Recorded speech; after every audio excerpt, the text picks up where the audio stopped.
J'entendais ce matin un auteur africain critiquer notre façon de nous habiller. Et j'ai peut-être pas compris ce qu'il disait, mais enfin moi c'est ce que j'ai compris. Il est un fait que les hommes ne s'habillent pas de façon cyclique, pas autant que les femmes.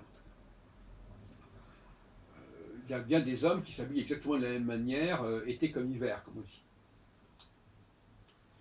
Et pour quelqu'un qui travaille sur les cycles, comme moi, c'est un peu fâcheux d'observer ce phénomène, pour soi-même d'ailleurs.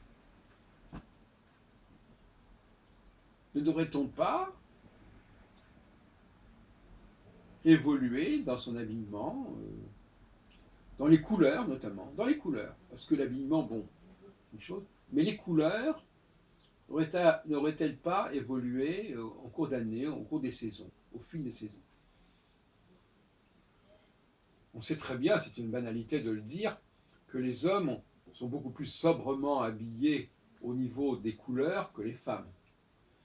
Et qu'il y a là un tabou qui n'est pas prêt de disparaître, en tout cas en France et en tout cas à Paris. Les femmes ont une liberté d'habillement qui est infiniment plus vaste que les hommes. C'est un fait. Et le fameux égalitarisme dont on nous rabat les oreilles actuellement n'a rien changé à cela. Ce qui est à toi est à moi. Ce qui est à moi, c'est une façon de parler d'une égalité, mais en même temps de garder ce qui sont nos propres privilèges.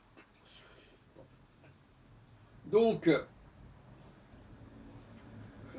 la même façon, mais ça je l'ai dit à maintes reprises, on ne devrait pas manger la même chose en été comme en hiver. Or, bien souvent, en été, on mange ce qu'on mange en hiver. Et ça, c'est inacceptable. Qu'on ne mange pas de fruits frais en plein hiver, tout le monde le comprendrait. Qu'on mange des cakes à longueur de journée, des chips, des fruits secs en plein mois d'août, c'est quand même un scandale. Il y a un problème là. Donc, on peut donner d'autres exemples. Mais malgré tout, il est un fait que l'habillement pourrait effectivement évoluer de la même façon que l'alimentation, selon le cycle des saisons. Cela dit, il y a des paradoxes aussi dans ce domaine. Par exemple, si on prend le cas du feu, d'aucuns vous diront, le feu, c'est l'été, le feu, parce qu'il fait chaud l'été. Oui, mais si on regarde l'imagerie populaire, on voit que c'est l'hiver qu'on se chauffe. Et c'est l'hiver qu'on voit des feux de cheminée, qu'on voit des foyers. Donc, on pourrait aussi dire qu'il faudrait s'habiller de façon colorée en hiver, pour compenser le manque de couleur de la nature. On pourrait, voilà, donc, voyez-vous, c'est pas si simple que cela que de décréter, parce que soit on essaie de vivre en imitation de la nature, et à ce moment-là, il faudrait parler du feu en été, parce qu'on imiterait en quelque sorte le soleil, soit il faut vivre en dialectique avec la nature, et là on tombe dans une problématique antithétique, c'est-à-dire que précisément, quand la nature est froide, il faut la réchauffer, il faut se réchauffer. Quand la nature est morne, il faut la colorier. Donc, il y aurait beaucoup à dire à ce sujet. Ce n'est pas aussi simple qu'on peut le croire.